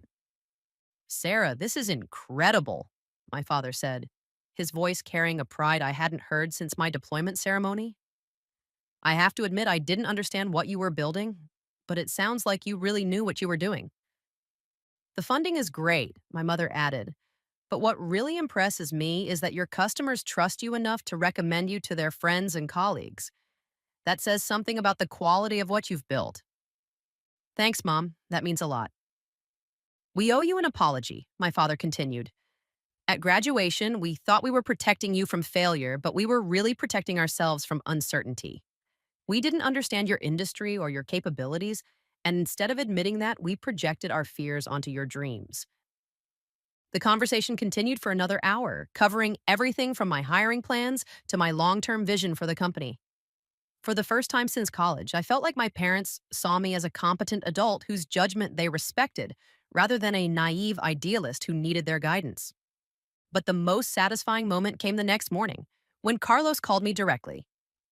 Sarah, I've been thinking about our conversation from a few months ago when I offered to introduce you to some contacts in the insurance industry. Is that still something you'd be interested in? Absolutely. Why? Because I've been watching what you've accomplished and I realized something. You didn't just prove that you could start a business, you proved that you understand business better than most people I work with. I want to help however I can. We spent 30 minutes discussing potential partnerships between ShieldNet and insurance companies, ways to bundle cybersecurity services with business insurance policies, and opportunities to leverage Carlos's industry relationships for customer acquisition. After that call, I sat in my apartment, the same studio where I'd worked alone for months, wondering if my family might be right about my limitations, and marveled at how completely everything had changed. The funding would allow me to hire employees, expand product capabilities, and scale customer acquisition. The strategic partnerships would provide systematic channels for growth, and my family had transformed from skeptics into supporters, offering their own networks and expertise to help ShieldNet succeed. But underneath all of these external validations, the most important change was internal. I no longer needed anyone else's permission to believe in what I was building. The customers, the investors, and the family support were all welcome, but they were confirmations of something I'd already proven to myself through months of disciplined work and incremental progress. That night, I opened my laptop and began drafting job descriptions for ShieldNet's first employees: a senior software engineer to help expand our technical capabilities, a customer success manager to handle the growing volume of support requests and account management, a marketing coordinator to systematize the customer acquisition strategies that had been working organically. Building a team felt like crossing another threshold in the journey from graduation day skepticism to venture backed startup. Each hire would represent someone who believed enough in ShieldNet's potential to bet their career on our success. That was a responsibility I took seriously, but also one I felt prepared to handle. The IPO announcement came on a Tuesday morning in March, exactly 2 years and 4 months after I'd signed that first term sheet with Foundry Group. I was sitting in our Boulder headquarters, a converted warehouse space that housed 43 employees and hummed with the constant energy of a fast growing technology company, when our chief financial officer knocked on my office door with a grin that could have lit up the entire building. Sarah, I just got off the phone with Goldman Sachs. They want to move forward with the filing. We're going public. The journey from 750,000 in seed funding to a $200 million initial public offering had been a whirlwind of strategic decisions, tactical executions, and the kind of controlled chaos that defines high-growth startups. We'd raised a Series A round 18 months earlier, bringing in $12 million from Sequoia Capital to accelerate customer acquisition and product development. 6 months after that, we closed a Series B with Andreessen Horowitz, adding $25 million in funding to expand internationally and build out our enterprise platform. But none of those milestones had prepared me for the surreal experience of seeing ShieldNet's name on CNBC as our stock began trading on the NASDAQ. The opening price was $22 per share, valuing the company at just over $200 million and making me, at 29 years old, the youngest female veteran to lead a successful technology IPO. The media attention was immediate and intense. Business Insider ran a feature story titled "From Military Base to NASDAQ: How a Female Veteran Built a Cybersecurity Empire." Forbes included me in their 30 under 30 list for enterprise technology. The Wall Street Journal profiled ShieldNet as an example of how venture capital was finally addressing the cybersecurity needs of small businesses. But the coverage that meant the most to me came from an unexpected source. The Colorado Springs Gazette, my hometown newspaper, ran a front-page story about local entrepreneurs making national headlines. The article included quotes from several of my high school teachers, my former commanding officer from Afghanistan, and, most surprisingly, my father. I'll be honest, he told the reporter, when Sarah first talked about starting a technology company, I didn't think it was realistic. I was wrong. She understood something about the market that the rest of us didn't see, and she had the persistence to turn that understanding into a real business. I'm proud of her, but more than that, I'm impressed by her. Reading those words while sitting in my corner office, looking out at employees who were building software that protected thousands of small businesses across North America and Europe, I felt a complex mix of vindication and forgiveness. The vindication was obvious. I'd proven that the dreams my family had dismissed as unrealistic were actually conservative estimates of what was possible. But forgiveness was more important. I understood now that their skepticism had come from love, from a desire to protect me from disappointment in a world they didn't fully understand. The IPO celebrations were elaborate and well-deserved. We rented out the Boulder Theater for a company-wide party, complete with live music, catered food, and champagne toasts that went well into the evening. Rebecca Chen, who'd remained an advisor and friend throughout the journey, gave a speech that captured the significance of what we'd accomplished. 2.5 years ago, Sarah was a solo founder working out of a studio apartment, trying to convince people that small businesses needed better cybersecurity solutions. Today, ShieldNet protects over 8,000 companies in 12 countries, employs 43 people, and has proven that venture capital can build businesses that serve underserved markets profitably and at scale. But the moment that felt most significant happened away from the cameras and celebration, during a quiet conversation with Elena Rodriguez, who'd flown in from Denver for the IPO celebration. She was now a member of our customer advisory board and had become one of our most effective advocates in the small business community. "You know what I'm most proud of," she said as we stepped outside the theater for some fresh air? "It's not just that you succeeded. It's that you succeeded by actually solving our problems. A lot of tech companies talk about helping small businesses, but they build products for themselves and then try to convince us we need them. You built something we actually needed, and you never lost sight of that. That's because I remember what it felt like to be underestimated, I said. I knew what it was like to have people assume I wasn't capable of handling complex challenges. I wasn't going to do that to small business owners. The week following the IPO brought a steady stream of interview requests, conference invitations, and partnership proposals. Harvard Business School asked me to guest lecture in their entrepreneurship program.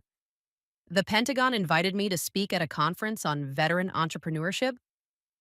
Three different venture capital firms offered me positions as an entrepreneur in residence. But the opportunity that excited me most came from an unexpected source.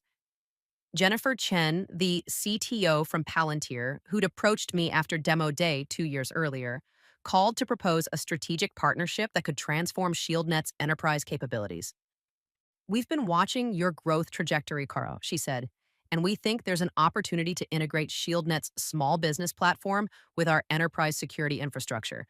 Essentially, we'd be creating a comprehensive cybersecurity solution that scales from solo entrepreneurs to Fortune 500 companies. The partnership would involve significant technical integration, joint product development, and shared go to market strategies.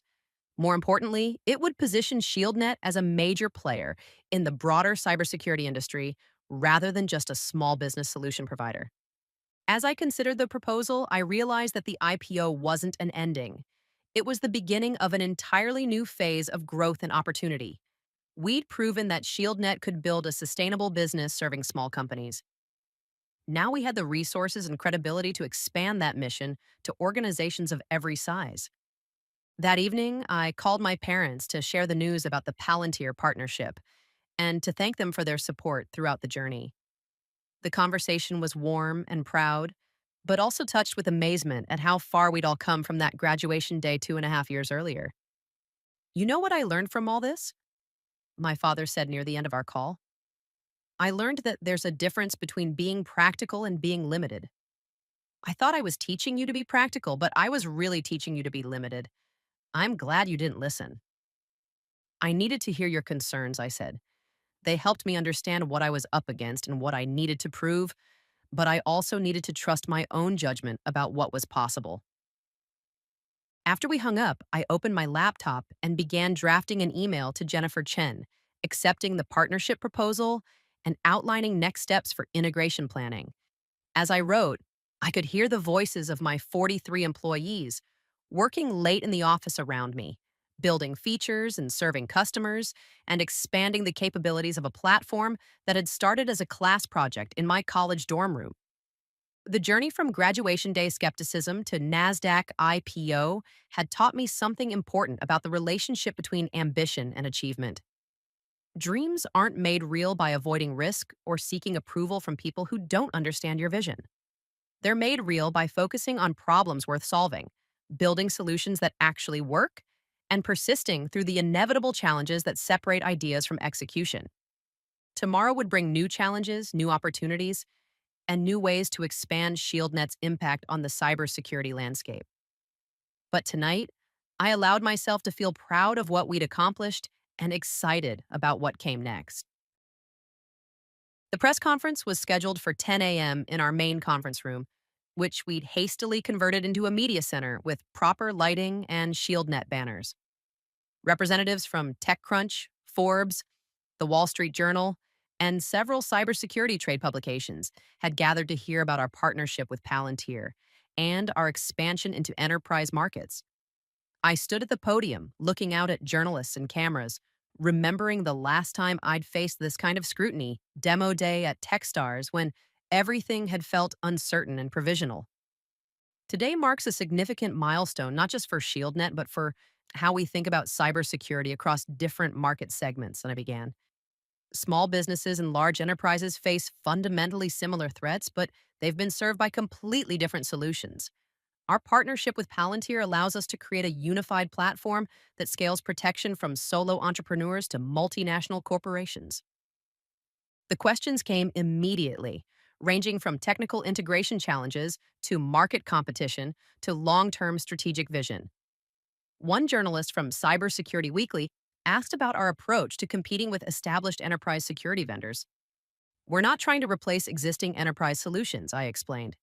We're trying to fill the gaps that exist when companies grow from small business systems to enterprise infrastructure. Most cybersecurity platforms assume you're either completely small or completely enterprise, but real companies exist on a spectrum.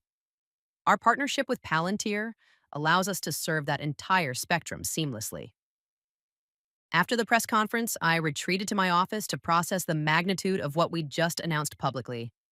The partnership represented more than just business expansion.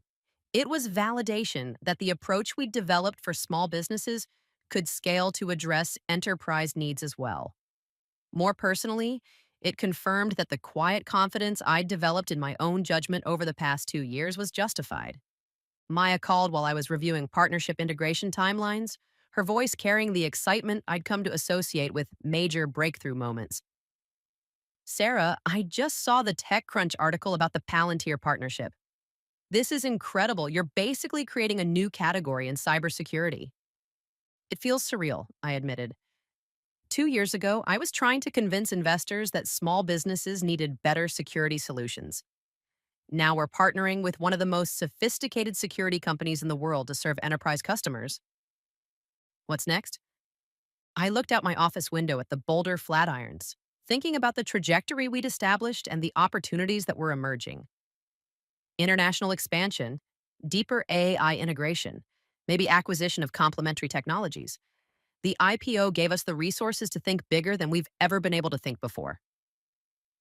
That afternoon brought a surprise visitor, Carlos, who'd driven up from Denver to congratulate me in person and discuss some business opportunities he'd been developing. We met at the same coffee shop where I'd spent countless hours during my early Techstars days, working alone on code and wondering if any of it would matter. I've been thinking about something, he said over coffee and sandwiches. My insurance company has been looking for ways to offer cybersecurity services to our small business clients. Would ShieldNet be interested in a white label partnership where we provide your software as part of our business insurance packages? The proposal was exactly the kind of systematic customer acquisition channel that could accelerate our growth in the small business market while we developed enterprise capabilities. That could be huge, Carlos. How many small business clients does your company serve? About 12,000 across Colorado and Wyoming. And if it works for us, I know other regional insurance companies who'd be interested in similar partnerships. We spent 2 hours discussing implementation details, pricing structures, and go to market strategies. By the end of the conversation, we'd outlined a partnership that could potentially reach 50,000 small businesses within 18 months. Driving back to the office, I reflected on how completely my relationship with my family had transformed. Carlos wasn't just offering professional support. He was actively building business opportunities that leveraged his industry expertise to accelerate ShieldNet's growth. My parents had become informal advocates, mentioning the company to friends and colleagues who owned small businesses. Even my extended family had shifted from skeptical observers to enthusiastic supporters who followed our progress through news coverage and social media. But the transformation that mattered most was internal. I no longer needed external validation to believe in my own capabilities or judgment. The customers, investors, partners, and family support were all welcome, but they were confirmations of something I'd proven to myself through years of disciplined execution and incremental progress. That evening, I called Rebecca Chen to update her on the day's developments and get her perspective on the strategic opportunities we were evaluating. As one of my earliest supporters and advisors, she'd watched the entire journey from struggling startup to public company. What strikes me most about your story, she said, is how consistently you've stayed focused on solving real problems for real customers. A lot of successful entrepreneurs get distracted by vanity metrics or ego-driven decisions, but you've always remained grounded in customer value. I think that comes from being underestimated early on. You did, I said. When people don't expect much from you, you learn to focus on results rather than perception. As I prepared to leave the office that night, I walked through our development area where engineers were working late on the integration planning for our Palantir partnership. The energy was focused and optimistic, the kind of atmosphere that emerges when people believe they're building something significant. I stopped by the marketing department, where our team was preparing materials for the international expansion we'd been planning. Press releases in French and German, partnership proposals for European cybersecurity resellers, compliance documentation for various regulatory environments. Finally, I visited our customer success team, where representatives were handling support requests from businesses across 12 countries and 6 time zones.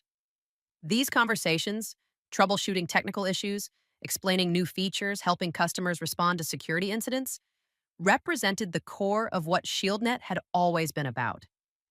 Standing in that bustling office, watching employees who'd joined our mission to protect small businesses from cyber threats, I felt a deep sense of satisfaction that went beyond financial success or public recognition.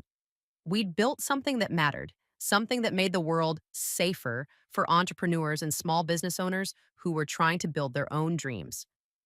The journey from graduation day skepticism to the international cybersecurity platform has taught me that the most meaningful victories aren't about proving other people wrong.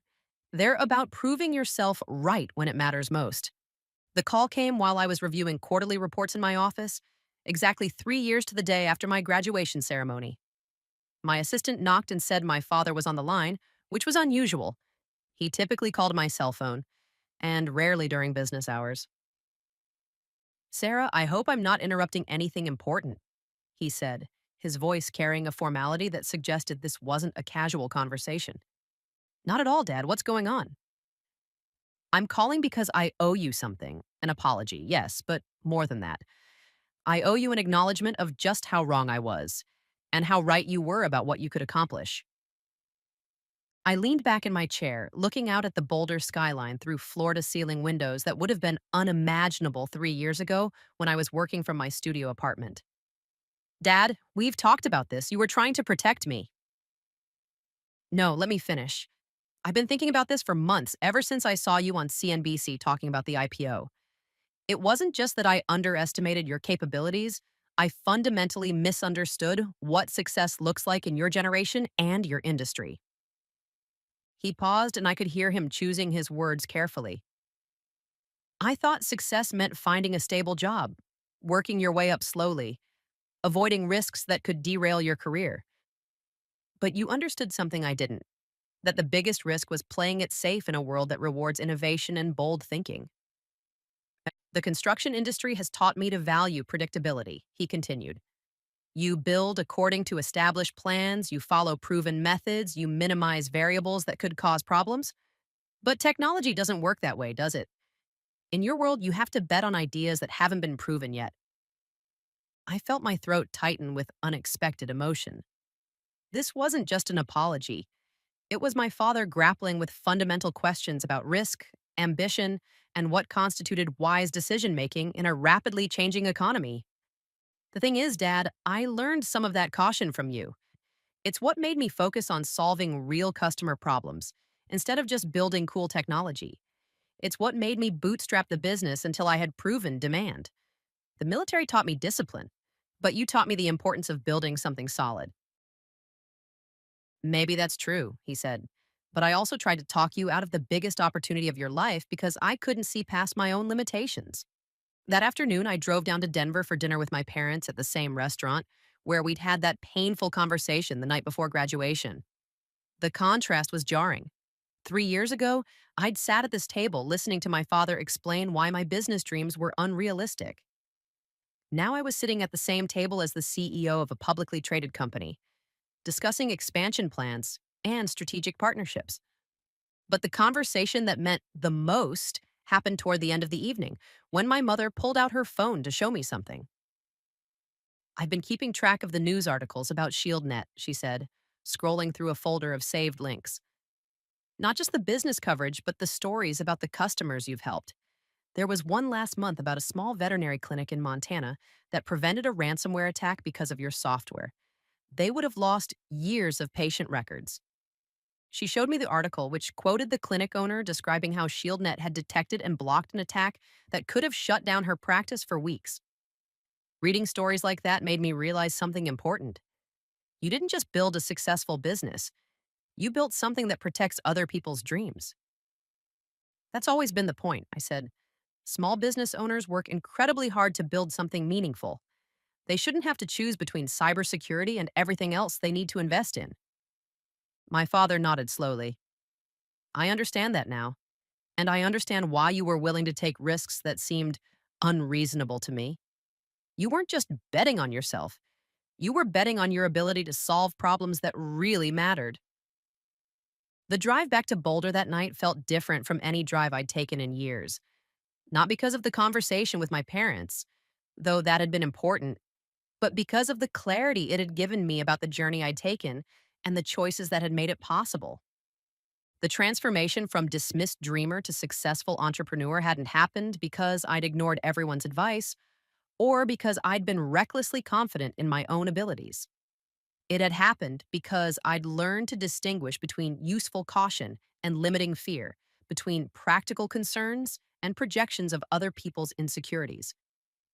My parents' skepticism had actually served an important purpose. It had forced me to build ShieldNet on a foundation of customer validation and financial sustainability rather than just technological innovation. Their concerns had made me more thorough, more disciplined, and more focused on real world applications rather than theoretical possibilities. But their limitations had also taught me something crucial about entrepreneurship. The people who love you most will often be the least equipped to understand the risks worth taking. Not because they don't want you to succeed, but because they can only evaluate opportunities through the lens of their own experience and understanding. As I pulled into my driveway that night, I thought about the thousands of small business owners who were sleeping peacefully because ShieldNet was monitoring their networks, detecting threats, and protecting the digital assets that represented years of hard work and investment. That impact, the ability to solve meaningful problems at scale, had been worth every moment of uncertainty.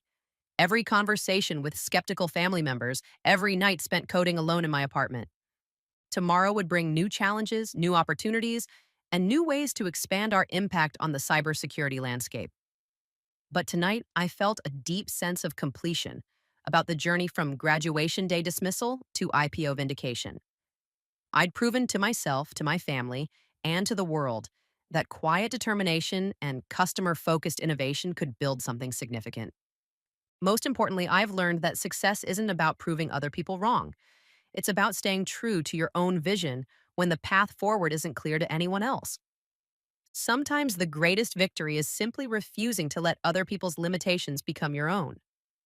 6 months later, I was invited back to the University of Colorado Boulder as the keynote speaker for their business school graduation ceremony. Standing at the same podium where my own journey had begun with such uncertainty, I looked out at 500 graduates and their families, remembering exactly how I'd felt in their position. 3.5 years ago, I sat where you're sitting today, I began. That afternoon, my father told me I'd never succeed in business, that my dreams were too big for someone like me. Last week, ShieldNet was acquired by Palantir for $1.2 billion. dollars. The gasps from the audience were audible. I hadn't planned to announce the acquisition this way, but it felt right to share it first with the community where everything had started. I'm not telling you this to brag, but to make a point. The people who love you most will often be the least equipped to understand the risks worth taking.